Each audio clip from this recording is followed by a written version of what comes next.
Hello everybody, welcome back to my YouTube channel. As per usual, I'm drinking my crime soda. And today we're going to be talking about one of my favorite true crime cases of all time. Actually, I think it's my favorite of all time, the Cleveland Torso Murders. As this is my favorite case, I'm going to keep this introduction really short because I anticipate the video being pretty long. One more thing before I get into this case, I am not going to be doing my makeup.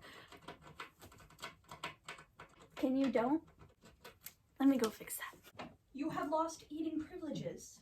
Like I was saying, I'm not going to be doing my makeup so I can avert all of my attention into this case and not be distracted. Now, without further ado, let's get right into it. In the 1930s, Cleveland began to grow into the sensational, bustling city that it is today. People were coming in from all over the world to work in the steel mills and manufacturing companies. Cleveland was just starting to bounce back from the Great Depression that had just happened a few years prior, and many people were starting to get back on their feet again. However, as with many large cities, many people were left homeless or working in the sex industry to support themselves. Unfortunately, this group is often targeted by crime because it is hard for people to notice when they're gone, or for anybody to know them at all, really. As for the sex workers, the crimes are often sexually motivated. In September of 1934, a young man discovered a corpse washed up on the shore of Lake Erie in Breton Hall. The remains contained the lower torso and thighs being amputated at the knees. A few other body parts were recovered, but the head was not, leaving the victim unidentified. Because during this time DNA testing was not at its peak, or I don't actually think it was at all, I don't think it existed yet, it was very, very hard to identify people without evidence such as a head, and people would identify them physically, like as they saw them. Investigators reported a chemical substance left on the skin that made it red, tough, and leathery. This was believed to be the first victim of the Cleveland Torso Murders, but this was prior to any other cases, so they believed that this was just a one-off case. But as this case progressed, and they realized that there were more bodies and these were all connected, they labeled this corpse as Victim 0, Jane Doe 1, or Lady of the Lake. From this point on, I'm going to be going in the order of the murders, not the order of discovery, because the pattern in which the serial killer killed might reveal patterns that the discovery would not. Police discovered a corpse that was emasculated and decapitated near the scene of another crime scene, which we will get to later, on September 23rd, 1935. The 40-year-old white male was covered in the same chemical substance that Victim 0 was covered in, and like her, was also not identified. There's not a lot of information on this one, but that's all I have so far, and that is Victim 1 or John Doe 1.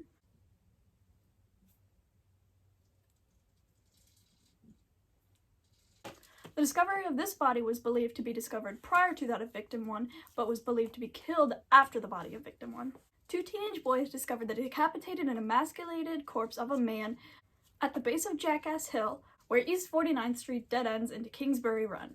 The body was completely naked except for a pair of socks, and all of the blood in his body was drained. There were rope burns on both of his wrists, and police believed that the cause of death was that of decapitation. The corpse's fingerprints matched up to those of Edward Andrassy. Edward Andrassy often hung around the bars of Kingsbury Run and was described as a troublemaker.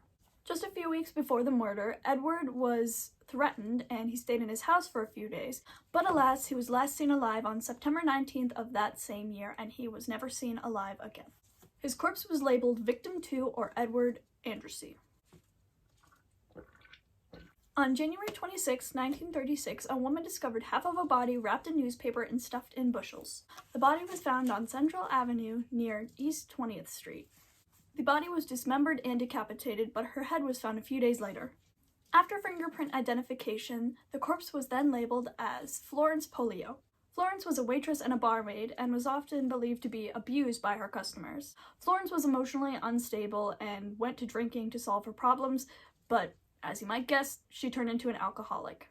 Not much is known about Florence's childhood, but considering that she lived in the lowest social and economic class that she could be, it is most likely that she was not in the best state growing up. I won't go through all of the crimes that she had committed, but just so you know that after each crime that she committed, her fingerprint was taken, and that is how police were able to identify her as Florence Polio, and that makes Victim 3 or Florence Polio. And believe it or not, that is actually all of the named victims.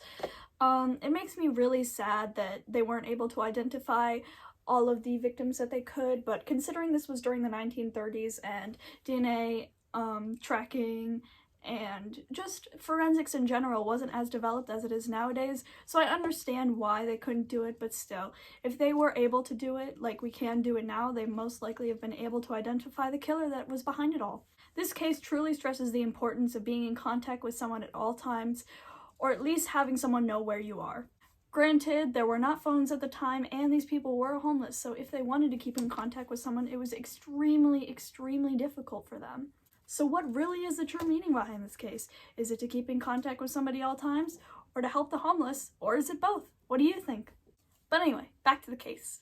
My camera literally just died and I had to delete like 100 photos to be able to make this video. The things I do for you guys. On July 22nd, 1936, two teenage boys discovered the head of a man wrapped in pants near the East 55th Street Bridge. I couldn't really find any information on the victim other than that he was dismembered while he was still alive and that he was the only West Side victim. That makes victim 4 or John Doe 3. On the next day, on July 23rd, 1936, police discovered another body on Kingsbury Run. The victim was a male in his 20s, cleaned of any blood in his body. The entire corpse was intact except for the head, which was believed to be removed during decapitation, which was also the way in which the victim had died. The man had 6 tattoos on his body, which led to police to think that he could be identified. The man's death mask, which is basically a recreation of somebody's face, and his tattoos were both placed in the Great Lakes Exposition in hopes that somebody could identify him to police. Even after 100,000 people, 100,000 people, that's more people than I could imagine, saw the death mask and tattoos of the man, they were still unable to identify him, making him victim 5, John Doe 2, or the Tattooed Man. On June 6, 1937, a teenage boy discovered a skull under the Lorraine Carnegie Bridge. Next to the skull, a burlap sack contained the rest of the skeletal remains. Investigators determined that the skeletal remains belonged to a black woman in her 40s. Dental work identified the victim as Rose Wallace. Some sources I read said that this was enough to identify the woman, and some sources say that this is not enough because the police weren't able to find enough leads on her to determine that this is her. But for the sake of this case, I'm going to say that she is unidentified, because why would some articles say that she is unidentified if they believe that it is? Making her Jane Doe 2 or victim 6. That's a 7. There we go. On September 10th, 1936, a passenger tripped over the corpse of a man when attempting to board his train on East 37th Street on Kingsbury Run. I can't even imagine how traumatizing that would be. You're just trying to go through your day, just get on the train, and then poof, you tripped over a torso. When police searched a nearby pool, which was basically a sewage, as some articles that I read called it, they found the lower half of the torso and the legs. The victim was in his late 20s and died by decapitation. It was noted by investigators that the cuts on the body were very precise, and the killer most likely knew a lot about the human anatomy to have made them. Could this lead to a possible suspect? Luckily for this victim, his head was cut off and he died instantly, unlike the other victims, who suffered for a much longer time. Alexa, what's 4 in Roman numerals? 4 is represented as IV in Roman numerals. That makes John Doe 4 or victim 7. Oh my god, 7, I'm sorry. At this point in the case, police had absolutely no suspects, and the people of Cleveland were terrified for their lives, knowing that a serial killer was still out there on the run, still committing these horrible crimes. Even after 4 of the death masks were placed in the Great Lakes Exposition, only 2 of them were identified, and I don't even think that was by the public. I think that was just by police's own accord. And with that last victim that I was just talking about, 600 people watched the divers fish the remains out of the pool/sewage, and among the crowd could have been the killer, taunting the citizens of Cleveland and the police. And as all of this kept progressing, the tension between the police, the killer, and the public was still increasing rapidly. On February 23rd, 1937, a man's body was washed up on the same shore that the lady of the lake was washed up on. My mistake, a woman. The corpse was not a man, it was a woman. Unlike all of the other victims, this victim did not actually die by decapitation. Her head was removed after her death.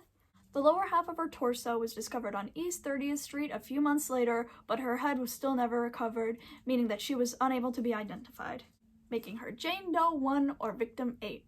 Look, I did the numbers right. Remember, I'm going in the order of date killed, not date discovered. That is why there is Jane Doe 1 after Jane Doe 2 and 3, I think. On July 6, 1937, maintenance workers reported issues down in the flats. When a guardsman came down to investigate, he discovered a piece of a victim floating in the wake of a boat in the river, which sort of reminds me of my first case, that of Katazina Zawada.